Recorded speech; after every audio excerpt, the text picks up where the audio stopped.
Mombasa. Kwa mwajang wangi mag siasa karodo koni Kweth mar Azimio la Umoja One Kenya Alliance kod Kenya Kwanza osegwelo jokanya 14 magwadhi tayo twak kindgi pod onge ler malong'o ewi kaka twagno dhi bedo kadhi nyime. Kweth ariyogo pod yware wiki twak ma chenro ma kamano dhi kawo kaluwore gi chung' mar Azimio ni twak ma kamano nyaka timre oko mar od bura. Wach ma Kenya Kwanza to kwedo motegno. Jafo marwa Chris Owino miyo ler matut kotende kod wachno. E ndalo 12 nyaka nyocha jatend piny William Ruto kod ogai mar Azimio Raila Odinga los e twech achiel mar chungo ng'anyo kendo timo twak. Kweth mar Azimio kod Kenya Kwanza kata kamano osetimo matin mar neno ni twak makamano ochakore ayanga. Kweth ariyogo osebedo kagoyo korgi mar neno ni ng'ano madhi mbalo wang'e mokwongo. Nyaka sani pok oyangore ni twak makamano dhi chakore karang'o, to ng'ano madhi loso chike madhi tayo twak makamano e kind jokanyo mar komiti ma ji 14 no kod jodito mag Azimio kaachiel gi Kenya Kwanza. To ang'eni very soon nikech en issue ma should be treated as a matter which is very important and urgent at the same time. Koro en gima nyalo chakre sa asaya nikech cost of living ni high. Seche ma pod wa waste more time to ji onge mogo. Wa lose ji because of kech. Gini nyaka los mana gi principles. Mamiye direction kech principles ema ong'eyo kaka gidwa pango tich mondo terms of reference bende be omigi mondo ging'e kaka gidhi work within ambit mar terms of reference. Ohinga maduong' mochomo twak mar Azimio kod Kenya Kwanza en kama idhi time twak makamano. Azimio dwaro mondo twak makamano ota oko mar od bura mar miyo jokanyo thuolo makare mar golo pachgi ma onge diyogi kod chike matayo od bura. Kenya Kwanza kata kamano wacho ni chenro mag twak nyaka tim mana e od bura. What the opposition is like is they didn't want this thing to be done in parliament.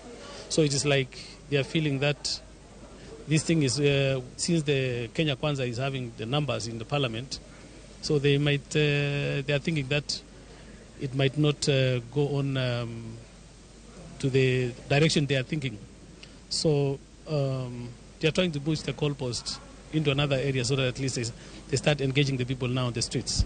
Kata odoko ni jodito mag Azimio dwaro ni twak makamano otime bo thuolo mar dweche 2 pod onge yierok ewi wach makamano. Kalore kod jod bura mag Azimio, bank komiti ma otelne kod Otienda Molo kod George Murugara tieko twak, report margi ibiro chwal ne ogai mar Azimio Raila Odinga kod jatend piny Dr. William Ruto motelo ne chwale e od bura. Of course gini kwa setieko ka report osebiro mokama the final report. Final report no nyaka mi principles magi agree godo bang' mano kod kikele od bura e kwa kale od bura.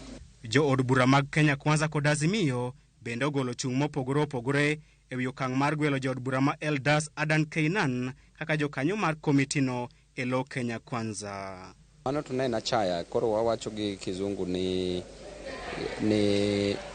gionge good faith, gitimo gini in bad faith. Koro kata obed mana bad faith no, to wan wadwaro ni result mawuok en result makonyo jopiny. Nitie jo Kenya Kwanza mang'eny mane nyalo yier mondo represent jogi.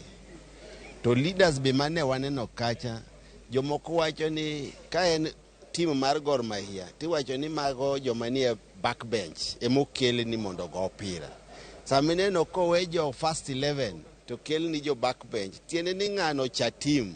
Azimio ng'iyo kang' makamano kaka ranyisi makende ni Kenya Kwanza ok dhi biro e twak makamano kod chuny maler. Adini mantie en ni ageno ni team manchugo ke Azimio bobedo piny mano kongolero wach endo maber gi jogo eko magol Adan Keinan makel ng'ano endo ma is purely ja UDA. Jubilee is family in Azimio. We've never disengaged from Azimio. There's a whole procedure of leaving Azimio. We've never done any of that. Kata odoko ni kweth mar Kenya Kwanza kod Azimio oseyango nyinge joma dhi tayo twak, pod ok ong'ere ni twak makamano dhi chakore karang'o to idhi time kanye e kind od bura kaachiel kod oko mar od bura. Chris Owino, Ramogi TV, Parliament Building, Nairobi. Pod wasingo luo ni twak makamano nyakuro mga